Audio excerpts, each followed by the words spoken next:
Number 1. The silent killer of trading accounts. What if I told you that the number one reason traders fail isn't bad setups, sloppy entries, or even hostile market conditions, but something far quieter, more invisible, and far more destructive? The irresistible urge to always be in a trade sneaks in softly, disguised as ambition, disguised as productivity, disguised as doing the work. But beneath that disguise lies the most corrosive force in the market, the inability to sit still, that nagging sensation that if you don't click buy or sell right this second, you are missing something critical, that whisper that licks the back of your mind. Opportunity is slipping away. The market is moving. Why aren't you? Have you ever felt that? You close one trade, blood still warm in your veins, and before the last candle finishes forming, you're already scanning again, not because you've identified a genuine edge, but because silence feels threatening, stillness feels like punishment, being flat feels like failure. This is not a trading problem. This is a psychological trap, a silent vortex that tricked thousands of ambitious traders long before platforms had blinking lights and instant fills. And among the many traders who walked straight into this psychological furnace, Jesse Livermore was perhaps the most famous, before he became the legendary operator whose name is etched into the foundations of Wall Street. Livermore knew that compulsive action was the first step toward a much darker cycle, one that does not blow up accounts overnight, but chips away at them piece by piece.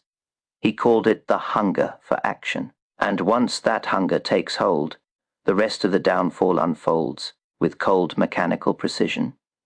You start with focus, then slip into activity for activity's sake, then drift into frantic decision, making until finally you collapse into emotional chaos. The charts blur, your rules dissolve, your confidence fractures, and your account bleeds. If you've ever felt it, that draining fog after a trading spree, that mental heaviness that sits behind your eyes, that exhaustion that makes you click buttons you know you shouldn't, then you already understand the beginning of Livermore's spiral. Hit that like button so I know I'm speaking to the right people, and tell me in the comments, have you ever overtraded yourself into burnout? Because today, we're not talking about entries or indicators or market structure. We're talking about something much more dangerous, something Livermore battled his entire life. The burnout cycle most traders don't know they're in, and to understand it, you have to picture Jesse Livermore at a very specific moment in his early career, long before the fame, long before the millions, long before he became a titan feared by the street. The young operator in the bucket shops when Livermore was still a teenager, long before he entered the marble lobbies of New York brokerage firms. He traded out of bucket shops, noisy, smoke-filled rooms where young speculators fed coins into chalkboard markets that mimicked the real thing. He was gifted. He had an instinct most never develop. He could read price flow like others read a book, but even with that advantage, he noticed something about himself. He hated not being in a trade. Whenever he sat flat, time slowed. The room seemed louder. Every price tick felt like it was mocking him. Opportunity, opportunity, opportunity. The other traders seemed to feel it too. That addictive pull toward action. Some would bet on every uptick and downtick. Others would enter trades simply because someone else had. Every moment out of a trade was torture for them. At first, Livermore thought he was simply ambitious, but then he realized something darker. The need to trade was not a desire for profit. It was a hunger for stimulation, and that was the moment his first teacher, not a mentor, but the market itself, delivered a brutal lesson. 2. The first burnout. Livermore once described the aftermath of a relentless trading spree as feeling like he was walking through a fog with weights tied behind his eyes. No clarity, no edge, just raw impulse. He would rack up small wins, then larger wins, confidence surging, and then, suddenly, one bad trade, one oversized bet placed on impulse would wreck days of progress. And afterward, a strange emptiness, a depletion that wasn't physical but psychological. He realized the danger wasn't the losing trade. It was the exhaustion that came before it, The brain-dead state that followed hours of compulsive action. This cycle repeated more than once, more than twice. Enough times that Livermore began to see the pattern with surgical clarity. He didn't just lose money when he overtraded, he lost the ability to think, and that, he later said, is the moment every trader becomes vulnerable. The moment the market stops being an adversary and becomes a predator. 3. The cure that no one wants to hear the solution, Livermore discovered, was the one every trader hates hearing. The one that contradicts every instinct we have as ambitious, driven individuals. He learned to do nothing. More importantly, he learned to value nothingness. He began to say things like, "The desire for constant action is what ruins most men. A man must learn to sit tight." After I gathered the facts, my work was done. From that point, I had nothing to do except wait. He started treating inactivity not as weakness, but as a weapon, a shield that protected him from his own emotions. And here's the twist most modern traders miss. The hardest part of professional trading is not analysis. It is not timing. It is not risk management.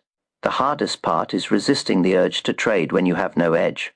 For the silent killer in modern markets today, we have constant price feeds, tick charts, live order flow, alerts, notifications, Discord rooms, Twitter sentiment, endless noise. You are bombarded with more stimulation in one morning than Livermore saw in a week, and that's why traders burn out faster now, because every alert, every signal, every flashing number awakens that primal urge, do something, participate, don't fall behind. But real trading, the kind Jesse Livermore practiced when he was at his very best, is 90% sitting, studying, waiting, and 10% execution. The problem: most people only feel like traders during that 10%. The other 90% feels like emptiness, and emptiness feels like danger, so they rush, and they burn out, and then they wonder why their results stay the same, even though their charts and indicators keep evolving. 5. The burnout cycle, revealed Livermore, eventually described the cycle like this: the spark. You want action. You want excitement. The drift. You start taking trades just to take them. The fog. Your mental energy drains. Your clarity dissolves. The blow up. One emotional trade wipes out hours, days, or weeks of progress. The shame. You swear you'll never do it again. The reset. You start fresh. The spark returns, and the cycle repeats. He said the only way to escape this loop was to confront the internal enemy. That whispering pressure urging you to do something. 6. The paradox that saved him near the peak of his career. Livermore told a reporter something that seemed absurd at the time. My greatest stock market winnings came from my sitting, not from rapid fire buying, not from constant involvement, not from chasing every wiggle, but from selective, strategic inaction. He understood something modern traders still struggle with. You are not paid for activity, you are paid for patience. And mastering patience requires mastering yourself. Number 2, the cycle begins. The illusion of productivity, the burnout cycle, does not begin with a mistake. It begins with something far more subtle, something that feels good, feels productive, feels right. The illusion of productivity, for most traders, especially those new to the craft, action feels like progress. Watching charts, clicking buttons, hopping between time frames, reacting to every tick. The brain interprets all of this as effort. And effort feels like growth. This is the first trap. Your brain rewards motion. Your metabolism rises. Your focus sharpens. And for a moment, you feel like you're in the arena, fighting, competing, advancing. But none of that guarantees you are actually getting closer to making money. Livermore learned this early, painfully early, when he realized that the biggest disasters in his trading career didn't come from bad analysis, or poor timing, or faulty reading of the tape. They came from his inability to sit still. 1. The magnetic pull of action in markets. Stillness feels unnatural. Your entire conditioning, from childhood to adulthood, trains you to believe that more action equals more results. Study harder, get better grades, work longer, earn more pay, train more hours, increase your performance. Trading flips that logic upside down. In trading, the relationship between activity and results is inverted. More trades often mean more mistakes. More screen time often means more emotional exposure. More effort often means more self-deception. And yet, especially when the chart is open and candles are printing, the temptation to do something, anything, becomes intoxicating. Livermore described this phase as the beginning of the trouble, because it blinds the trader with a powerful but false belief. If I'm active, I'm improving. But improvement in markets isn't measured in clicks. It's measured in clarity too, the strong start and the quiet threat at the beginning of the trading day. Everything looks promising. You're calm, collected, patient. Your rules are sharp. Your plan is clear. You're scanning for the right setups, the real ones, the ones worthy of risk, for a while. That discipline holds. You pass on mediocre setups without hesitation. You ignore noise. You wait for alignment. But then it happens, the moment that triggers the first psychological crack. Nothing. No clean breakout. No decisive pullback. No setup that fits your system. Just sideways noise, half signals, mixed probabilities. And that's when the silent battle begins. People think the hardest part of trading is the losing trade. It's not. The hardest part is the waiting. The market stillness becomes your trial by fire. It tests your patience, your discipline, your emotional endurance. And most traders fail this test. 3. When waiting turns into pressure as minutes stretch into hours, the quiet begins to feel suffocating. You tell yourself you're being disciplined, but your brain interprets the lack of action as a threat. Something inside you grows restless. Your mind begins generating rationalizations. The perfect setup might not come today. Maybe I should take this one. A small position can't hurt. The market is moving. I'm missing opportunities. A trader has to trade, right? This is where the illusion strengthens. Your brain mistakes restlessness for opportunity and impatience for insight. Livermore later wrote that these moments were his most dangerous.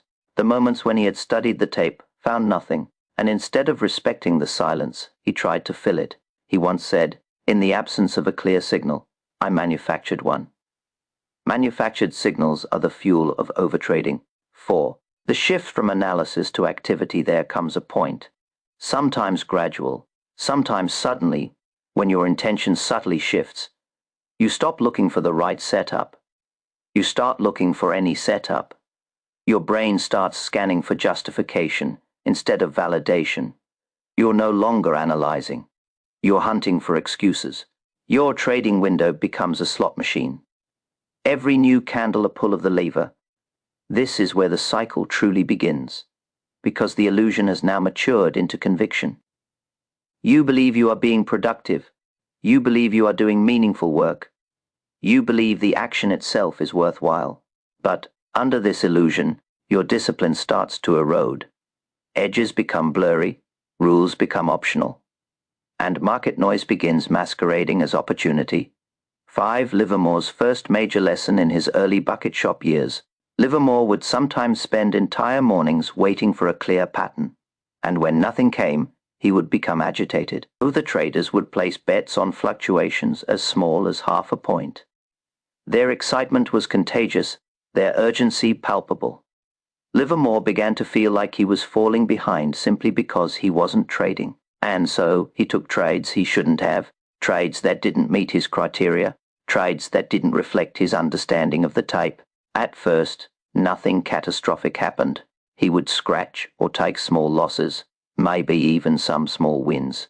But something more insidious was taking place. He was training his mind to associate activity with accomplishment. He later admitted this was one of the most dangerous habits a trader can develop, because it slowly blinds you to the difference between a good trade, a forced trade. One earns you money, the other costs you clarity. 6. The psychological mechanism behind the illusion. Neuroscience backs what Livermore discovered through experience. The brain releases dopamine not only when you win, but when you seek. The searching, the scanning, the anticipation. This is why simply watching the chart feels satisfying. It taps the same reward circuits as actual accomplishment. In other words, your brain rewards you for chasing, not for winning. This explains why traders feel productive during activity even when the activity is meaningless. It also explains why waiting feels so uncomfortable. There is no dopamine in patience. So the trader's mind begins to crave stimulation, not accuracy, and it marks the beginning of the downfall. 7. When quiet markets trigger loud impulses, the irony is that quiet markets, the ones where nothing is happening, are the most dangerous for unstable traders, not because of price movement, but because of lack of price movement. The silence amplifies your thoughts, your doubts, your fear of missing out, your insecurity about whether you're a real trader if you're not doing something. And this psychological discomfort pushes traders into action, not because the market demands it, but because their emotions do. Livermore recognized the moment when waiting turned into pressure. He wrote about feeling the internal shift, the moment he crossed from disciplined observation into restless agitation.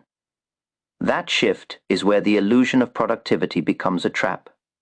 8. And then it happens. Eventually, after enough waiting, after enough restlessness, after enough internal justification, you take a trade, not because your setup appeared, not because your edge flashed, not because the market presented something worthy of your capital, but because doing nothing became too uncomfortable. At that moment, the cycle officially begins, the first domino tips, the downward spiral unfolds from here. What happens next? The fog, the emotional fatigue, the breakdown is inevitable. Once the illusion of productivity takes root, this is how traders, even skilled ones, slip from clarity into chaos. This is how Livermore lost fortunes before he mastered the discipline that made him a legend. And this is how countless traders burn out today without understanding that their downfall began not with a loss, but with an impulse. Number 3, emotional drift. When boredom turns into bad decisions, this is the turning point. The part of the cycle where things stop being subtle and start being dangerous. At first, the waiting was just waiting, quiet, annoying, uncomfortable. But now the silence begins to mutate. Boredom doesn't stay boredom for long. It metastasizes into something far sharper, far more corrosive. Anxiety. You've been watching charts for hours, maybe days. Nothing has aligned with your criteria, but the market has not stopped moving. It never does. The tickers surge, green candles climb, pullbacks snap back with force. Momentum erupts in places you're not positioned, and that's when something shifts inside you. You're no longer evaluating the market. The market is evaluating you. You start asking yourself questions you wouldn't dare ask on a disciplined day. Why am I not in that move? What if that was the one? What if I'm being too cautious?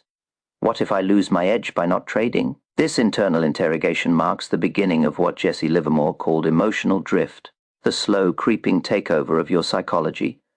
Not a sudden blowout, not a dramatic breakdown, but the quiet erosion of your standards. Livermore saw this pattern in the bucket shops long before he was famous. Young traders would start the day sharp and disciplined, but after watching a few big moves pass them by, they grew tense, jittery, restless. The boredom of waiting began twisting into self-doubt. And self-doubt always looks for a scapegoat, usually the trader's own discipline. 1. The subtle shift. When you stop seeing clearly, emotional drift isn't dramatic. It doesn't announce itself. It doesn't show up like fear or anger or panic. It arrives quietly, disguised as reasonable thought. At first, you shorten your criteria just a little. Your a setup rules become a minus rules. You tell yourself, okay, this isn't perfect, but it's close. A few minutes later, close is good enough. And if the boredom continues, good enough is a trade. Before long, trades you would have rejected last week suddenly seem not that bad. Not that bad becomes acceptable. Acceptable becomes enticing.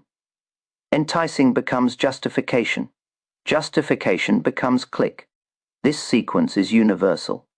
Every trader, from rookie to veteran, has felt this drift. Livermore said that these were the moments when the mind began lying to itself.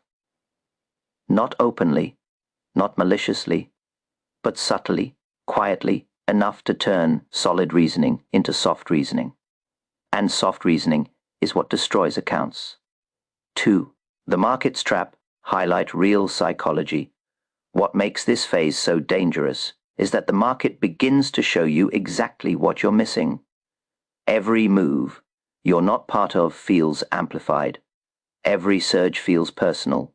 Every winning ticker feels like a challenge. You watch price fly without you. You watch traders online brag about their entries. You watch volatility ramp up while your P-fail stays flat. You start thinking, I'm falling behind. This is not a rational thought. It's a response to highlight real psychology. It's the same feeling gamblers get when the table erupts without them. The same feeling athletes get when they're benched during the winning play. The feeling is simple. I should be participating. And that's when Livermore's warning becomes prophetic. A man will risk anything to prove he hasn't missed his opportunity. That's what emotional drift really is. A desperate attempt to prove you haven't fallen behind. 3. The deepening drift. Boredom becomes tension. You're no longer analyzing the chart. Your eyes are on the screen, but your mind is elsewhere.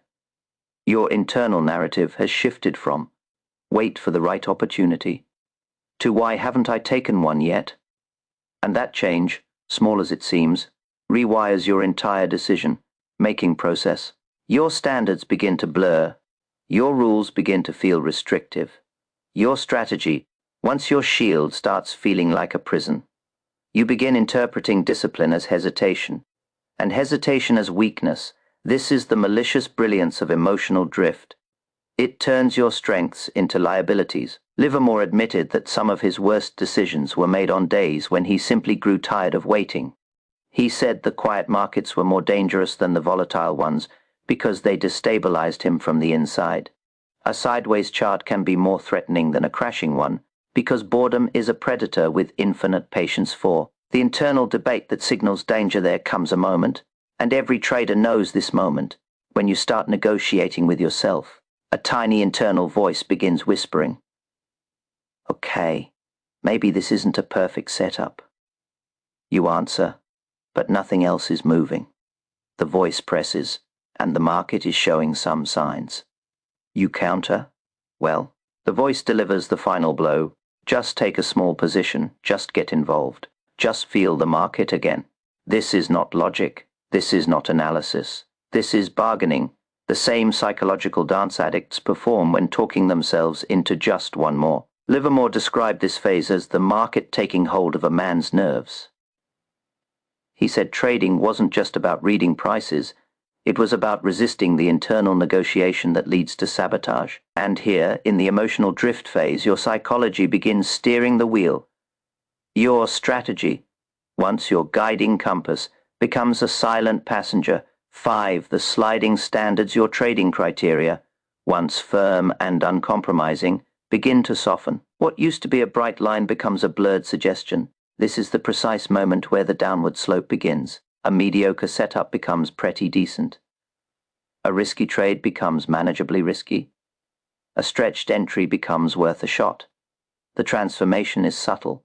You rarely notice it until it's too late. You tell yourself you're adapting. You tell yourself you're being flexible. You tell yourself you're staying engaged. But what you're really doing is lowering the bar. Livermore said it best. The big enemy is the man inside, not the market outside. In emotional drift, that internal enemy becomes bold enough to speak for you. 6.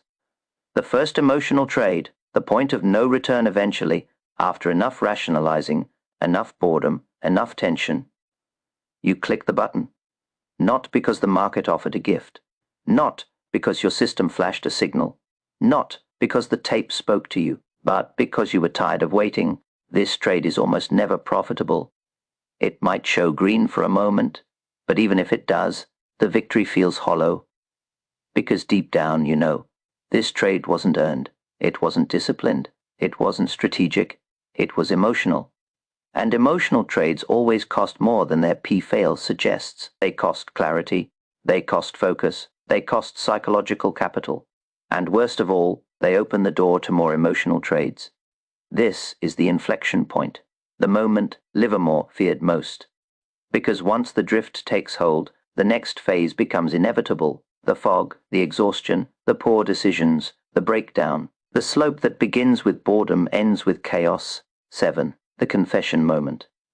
Let's be honest, if you've ever taken a trade simply because you were tired of waiting, because you were bored, because you felt left out, because you felt pressure to stay active, then you know exactly what this phase feels like.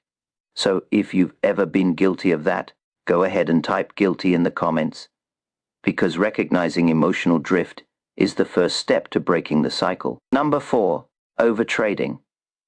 The avalanche you don't notice until it's too late. This is the heart of the burnout cycle. The point where discipline dissolves and instinct turns against you. Where the calm, analytical trader you were at the start of the week becomes someone unrecognizable, reactive, frantic, impulsive. This is the phase Jesse Livermore feared the most, because unlike a sudden crash or a single mistake, this one unfolds quietly, invisibly, almost gently. Overtrading is the avalanche you don't notice until you're buried under it. It begins with just one emotional trade, one tiny breach in the wall you spent months building. But emotional trades never travel alone. They multiply, they breed, they compound. And before you know it, you're in the most dangerous psychological territory a trader can enter. A state where every trade feels justified and none of them actually are. 1. The break in structure. When one trade turns into 10, the first emotional trade is rarely catastrophic. Sometimes it even wins, which is even worse because it reinforces the exact behavior that will soon destroy you. After that one trade, your brain feels something it hasn't felt in hours or days: relief. Not victory, not satisfaction, relief. You finally did something, and that tiny emotional release cracks open the door for more trades. You begin firing more entries. A breakout you didn't plan, a pullback you don't understand, a scalp on a time frame. You never use a random ticker. Someone on Twitter mentioned a stretched move you hope still has momentum. Each click feels small, insignificant, harmless. But these trades pile up like snow, quiet at first, then heavy enough to crush you. Livermore described this pattern as the creeping sickness of speculation, the moment a trader stops following a system and starts following impulses. 2. The expansion of chaos, when rules become optional as overtrading takes hold. Your once clear rules begin to blur. You start ignoring your criteria. You widen your stop losses. You shrink your targets. You jump between time frames. You react to every candle. Your trading plan, the structured foundation you built with care and discipline, becomes a distant memory. You start telling yourself lies to justify the chaos. Markets are different today. I need to adapt. This is just a scalp. I'll tighten up later. I can manage this manually. But behind these lies is a very simple truth. You're no longer trading your system. You're trading your emotional state. And emotional states don't produce consistent returns. They produce consistent losses. 3. The dopamine trap, why overtrading feels good. Here's the most sinister part of this phase. Overtrading feels productive. Every trade, win or lose, gives your brain a hit of dopamine. Every position opened gives you a sense of engagement. Every click feels like proof that you're doing the work. The illusion of productivity becomes stronger than ever. You feel busy, you feel active, you feel involved in the market's flow. But none of this activity moves you forward. In fact, the more active you become, the more damage you accumulate. This is why overtrading is so dangerous. It feels like you're making progress while you're actually digging your grave. Livermore hated this sensation. He said the market could hypnotize a trader into action, making him believe he was working hard when he was actually working destructively. He famously said, "The desire for constant action, regardless of conditions, is responsible for many losses." And this phase proves it. 4. Emotional execution. You revenge trade after every loss. You double down on losers, hoping to salvage pride. Your decision, Making becomes entirely reactive. You're no longer anticipating. You're no longer strategizing. You're no longer analyzing. You're simply responding like a boxer, swinging wildly after getting hit too many times. Livermore compared this phase to a man drowning, grabbing for anything. A trader in this state is not making choices. He's trying to survive his own panic. 5. The illusion of control. More trades. Less power. The cruel irony of overtrading is that the more positions you open, the less control you actually have. Your account becomes a battlefield. One trade is slightly red, another flashes green, a third spikes violently, a fourth threatens your stop, a fifth is forgotten entirely. Your attention becomes fragmented. Your emotions become overwhelmed. Your clarity evaporates. You begin to believe you are managing all these trades, but really they are managing you. Every tick hits your nervous system like a shockwave. Every fluctuation triggers fear, hope, or panic. Every new position multiplies the emotional load. Livermore knew this feeling well, days when he held too many trades and felt like he was juggling grenades. He wrote that the worst part wasn't the losses. It was the loss of control, the sense that the market had taken over his mind. 6. The slow, motion panic attack. Overtrading doesn't hit all at once. It's not a dramatic crash. It's a slow suffocation, a psychological spiral that unfolds in stages. A small emotional trade, a second one, to stay active, a third, to catch up, a fourth, to make it back, a fifth because maybe this one works, a sixth because now you're in too deep, and by the seventh or eighth, you're no longer aware of what you're doing. Your mind is racing. Your heart is tight. You're not breathing properly. Your thoughts are scattered. This is the trader's version of a panic attack in slow motion. You think you're fighting the market, but the truth is brutal. You're fighting your own fear of inaction. You're terrified of sitting still, terrified of missing out, terrified of looking passive, terrified of doing nothing. And that fear pushes you deeper into the avalanche. 7. The blindness of overtrading here is the most dangerous part of the entire phase. You rarely notice that you're overtrading while you're doing it. You only notice when the damage is done. Your account does not reflect growth. It reflects chaos. Livermore said he often discovered he was overtrading when he felt a curious tightness behind the eyes, the fog, the fatigue, the disorientation. By then, it was too late. The avalanche had already swallowed him. Number 5, burnout. When your mind gives up before your money does. Overtrading is not the end of the cycle. It is the doorway to something far more dangerous, something traders rarely see coming until it's already inside them. Burnout, and unlike the dramatic wipeout of a blown account, burnout destroys you quietly. It's not a sharp, sudden pain. It's a slow leaking of mental energy, clarity, and emotional resilience. What makes burnout terrifying is how invisible it is. It doesn't announce itself with big losses or catastrophic mistakes. It arrives disguised as something benign, a cold streak, weird price action, or uncooperative markets. Most traders misdiagnose burnout as market randomness. They blame conditions. They blame volatility. They blame liquidity. They blame algorithms. They blame everything except the real culprit. Their own depleted mind. Livermore understood this painfully well. He wrote that burnout was the phase where a trader is beaten, not by the market, but by his own thoughts. 1. The false narratives. How traders explain away burnout when burnout begins creeping in. The trader's first instinct is denial. The symptoms feel familiar: slow reactions, sloppy decisions, second guessing. But the mind searches for external explanations. You start saying things like, "The market is weird today. My setups just aren't triggering. Algo manipulation is crazy lately. Volume is dead. I'm just cold right now." These explanations feel comforting. They allow you to stay blind to the real issue. Your brain is out of gas. Burnout is not a mood. It's not an attitude. It's not a temporary frustration. Burnout is a literal depletion of cognitive resources, the same way a battery drops from 5 to 1% without warning. And when your mind is running on fumes, your trading collapses, not because the market is hostile, but because you are compromised. 2. The burnout symptoms. The mind's warning signs once burnout takes hold. Your behavior changes in predictable, destructive ways. You hesitate when you should act. You freeze on perfect setups because your brain can't process the risk. You act when you should wait.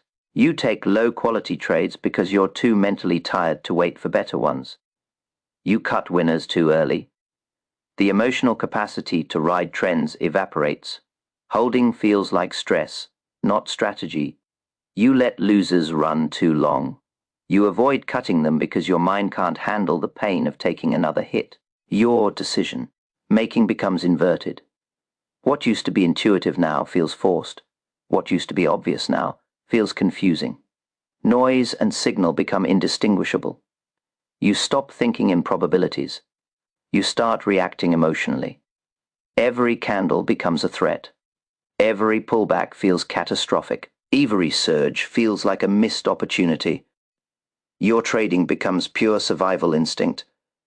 Livermore wrote that during burnout he felt a heaviness behind the eyes, a fog that dulled his instincts and made him feel like he was trading through mud.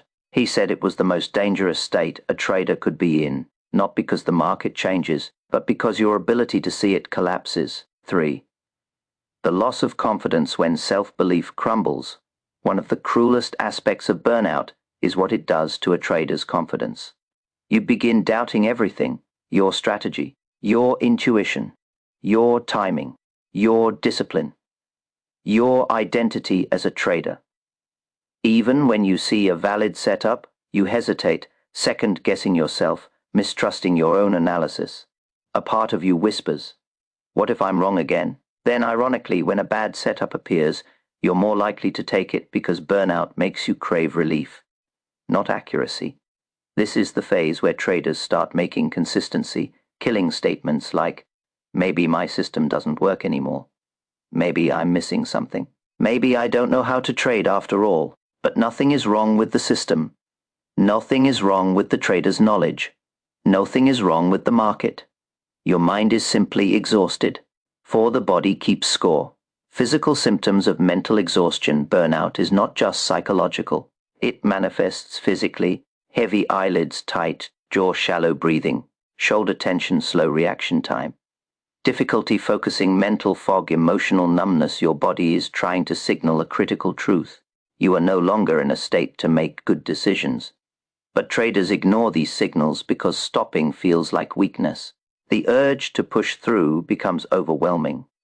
Livermore said he often traded through physical exhaustion, believing willpower could compensate for fatigue. He admitted later that these were the days when he made his worst decisions.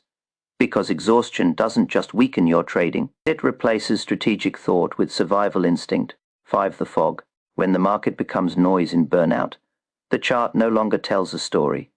It becomes static, meaningless, chaotic, overwhelming. Patterns you normally recognize instantly now look unfamiliar. Trends feel slippery. Price action feels random. The tape feels unreadable. Your brain tries to process information but fails to convert it into decisions. You enter trades late. You exit trades early. You stare at candles without absorbing their meaning. Livermore described this as the fading of the tape, a mental state where the market stops communicating with you because your mind can't listen. This is the point where traders become vulnerable to catastrophic losses, not because of volatility, but because of compromised perception. 6. Survival mode. When you're no longer trading to win in this final part of the burnout stage, everything collapses into a single instinct: survive. You're no longer trying to trade well. You're not trying to grow your account. You're not trying to apply your plan. You're just trying to avoid more pain. Your trading becomes a series of reactive, frantic actions aimed at reducing discomfort, exiting too soon to avoid stress, holding losers, hoping they bounce, entering randomly to feel in control, avoiding setups because of fear, forcing setups out of desperation. This is the stage where accounts take their heaviest damage, not because of market conditions, but because the trader is mentally compromised. Livermore said that during burnout, He didn't lose money because of the market. He lost money because he had nothing left inside to fight with. That is what burnout really is, your mind giving up long before your money does. 7. A call to awareness. If you've ever felt that fog, where your brain feels heavy, your confidence evaporates, every decision feels wrong, and the screen feels like a battlefield, then you're not alone. This stage is universal. It has taken down rookies and veterans, amateurs and professionals, even giants like Jesse Livermore. So if this part of the story hits home, if you've ever experienced that mind-numbing exhaustion, where you're not trading to win but simply to survive, hit like so YouTube knows this topic matters. Because acknowledging burnout is the first step to breaking the cycle. Number 6, the Livermore solution. Winning through inactivity. Every trader who spirals into burnout eventually reaches a moment of painful clarity. A moment when they realize that more effort, more grinding, more charts, more trades will not save them.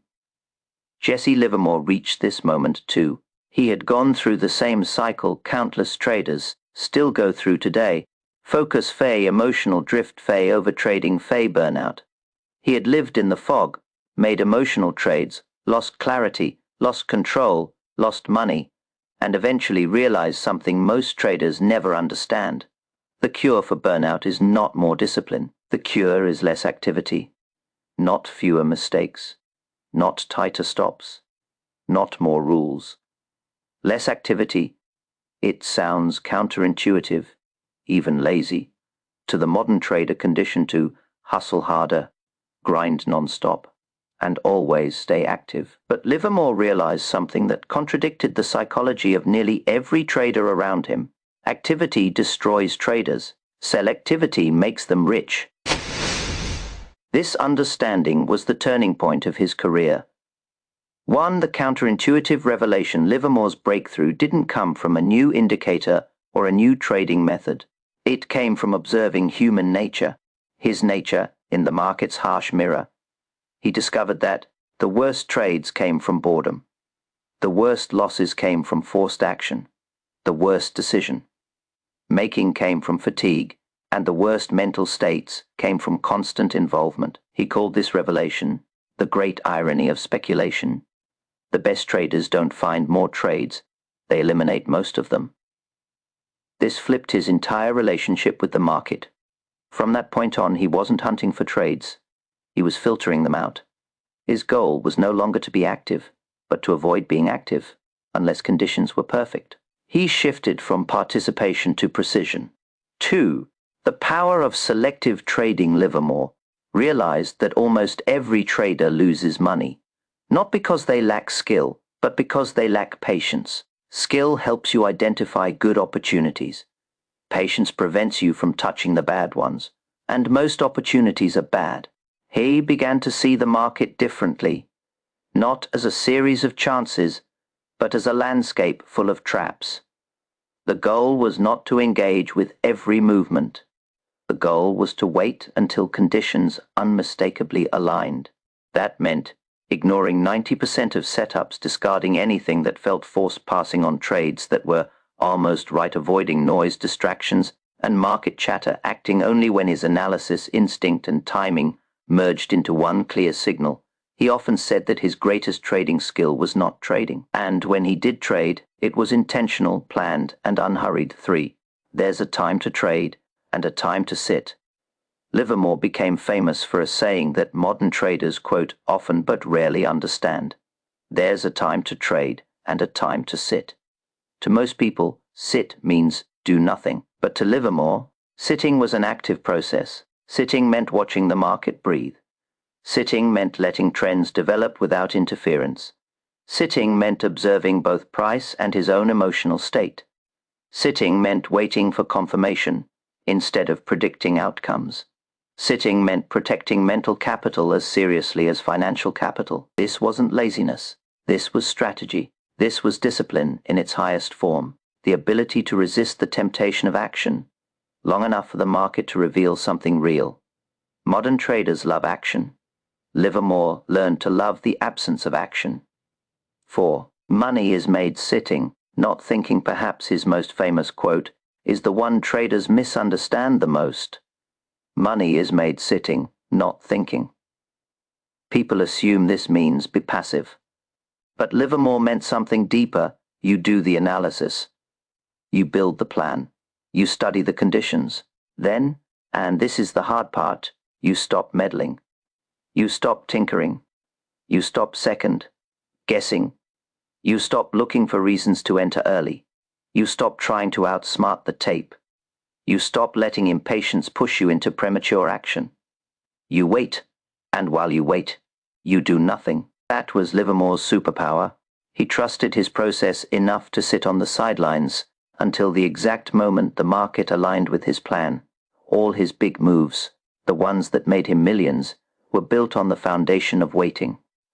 Not thinking more, not trading more, not forcing more, waiting. 5. Observation becomes a weapon. Livermore discovered that long stretches of inactivity were not wasted time, they were preparation. During these periods, he watched how the market reacted to news, how stocks behaved under pressure, how volume expanded and contracted, how strong hands accumulated quietly, how weak hands chased noise, how trends matured and decayed. This wasn't idleness. This was reconnaissance. This was the strategic waiting of a general preparing for battle. His inactivity created clarity. His clarity created timing. His timing created profits. Selectivity sharpened his edge until it was lethal. 6. Conserving the most valuable resource. Mental energy. Livermore learned something about trading that very few talk about. Your most limited resource is not money. It's mental capital, mental clarity, emotional resilience, cognitive stamina, the ability to make good decisions consistently.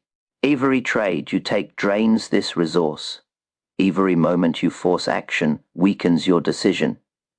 Making every hour of unnecessary chart, watching chips away at your clarity. Inactivity became Livermore's way of protecting that resource. He rested when others traded. He observed when others chased. He saved his emotional energy for the trades that truly mattered. This is why he said, "It was never my thinking that made the big money for me. It was always my sitting." Sitting was how he reset, how he regained clarity, how he avoided burnout before it started. 7. The transformation when inactivity becomes power. Once Livermore fully embraced selective inactivity, everything changed. He stopped feeling guilty when he wasn't trading. He stopped doubting himself during quiet periods. He stopped forcing trades just to stay engaged. He stopped wasting emotional energy on noise. He became more in control, more strategic, more composed. And for the first time, trading felt effortless. Not because it was easy, but because he wasn't fighting himself anymore. He had discovered the truth that separates the good from the great. The market rewards restraint more than aggression, clarity more than activity, precision more than participation. Most traders refuse to believe this. They cling to the fantasy that success comes from doing more. But the moment you internalize Livermore's lesson, that inactivity is not a weakness but a weapon, your entire trading world shifts. You stop feeling guilty for waiting. You stop feeling pressure to force opportunities. You stop feeling the emotional weight of constant involvement. And for the first time, you feel powerful instead of reactive. You feel in control. You feel like a trader. 7. The breakthrough, rewiring your trading identity. This is the moment everything changes. The final evolution that separates struggling traders from those who rise above the market's psychological traps. Up until now, you've seen the cycle: focus, emotional drift, overtrading, burnout, recovery through inactivity. But breaking the cycle permanently requires something deeper than strategies, rules, or even discipline. It requires identity change, because no trading technique can save a trader who still identifies with the wrong version of themselves. And this is where most people remain trapped, not by market mechanics, but by their own self-image. Jesse Livermore learned that to truly become a master, he had to transform not just how he traded, but who he believed he was. And that's the breakthrough you must make as well. 1.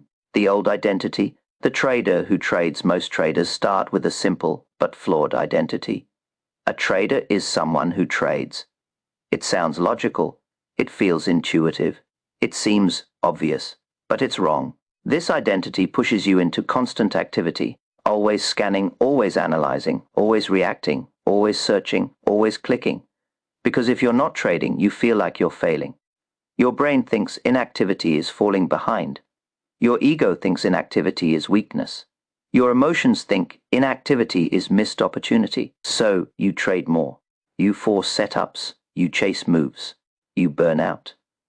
This is the identity that ruined tens of thousands of traders, including Livermore early in his career. He said, "Most men lose money because they cannot help thinking they must trade."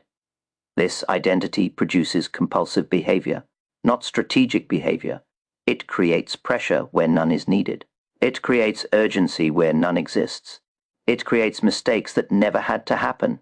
But there is a second identity, a completely different one, shared only by the elite too. The new identity, the trader who waits for the right moment here, is the shift that rewires your entire trading existence. Stop identifying as a trader who trades. Start identifying as a trader who waits for the right moment to trade. This identity changes everything. A trader who trades must always be active. A trader who waits must always be selective. A trader who trades is restless. A trader who waits is patient. A trader who trades burns out. A trader who waits masters the cycles. This is who Livermore became. He evolved from an aggressive operator firing trades all day into a silent predator who observed for long stretches, striking only when the perfect conditions aligned. He said, "A man must believe in sitting tight." And he didn't just believe it, he embodied it. He became the kind of trader who could watch the market for weeks without touching his capital, not out of fear, not out of laziness, but out of strategy. 3. Your new job description as a professional trader. Once you make this identity shift, your entire job changes. Your goal is no longer to stay active. Your goal is to stay sharp. Your job is not to trade constantly, to scan non-stop, to jump on every move, to react to every candle, to chase every breakout, to fill the silence with action. Your job is, 1. To preserve your edge. Your edge is fragile. It is a limited resource. Every unnecessary trade damages it. 2. To protect your psychology. Your mind is your most expensive asset. Burnout destroys it faster than losses. 3. To wait for high probability setups. Winning traders are simply those who trade less, but trade better. 4. To avoid the burnout cycle altogether. Burnout is not a badge of honor. It's a warning sign. 5. To remain mentally ready for the trades that matter. The big moves don't come often, but when they arrive, your clarity must be intact. This is what being a real trader means. Not constant activity, but constant readiness. Not endless motion, but strategic patience. Not trading more, trading better, and less for. The new mantra, inactivity is not a void, it's an edge. Here's the phrase that will define the next chapter of your trading life. If there is no clear trade, the correct move is inactivity. Not neutral, not passive, not lazy, strategic, powerful, professional. Inactivity is where real traders live. It's where clarity is rebuilt. It's where emotional capital is restored. It's where intuition sharpens. It's where big moves are prepared for. It's where discipline grows teeth. Inactivity is not nothing. It is the foundation of everything. Once you internalize this, the market stops being a battlefield and becomes a landscape. You stop reacting to noise and start recognizing patterns. You stop forcing trades and start waiting for inevitabilities. You stop burning out and start compounding. Most traders will never reach this level. They will remain trapped in the identity of constant action. But if this clicked for you, if something in your mind just shifted into a new position, then type it in the comments. Inactivity is an edge. Because saying it is the first step, living it is what transforms your entire career. 5. The final lesson. Becoming the trader you dream of. If you want to go deeper, if you want to master emotional discipline the way Livermore eventually did, then the next step is simple. Learn how to stay composed during volatility. Learn how to stay level during noise. Learn how to remain sharp while others panic. Because the traders who master their emotions don't just survive volatility, they harvest it. The traders who preserve mental energy don't just avoid burnout, they outlast everyone else. And the traders who embrace inactivity don't just reduce mistakes, they position themselves for the kind of once-in-a-year moves that change their entire trajectory. So until then, stay patient, stay selective, and never, ever let burnout steal the edge you've spent years building. This is how you step into the identity of a professional. This is how you break free from the cycle forever. This is how you become the trader you've always known you could be. Inactivity is an edge,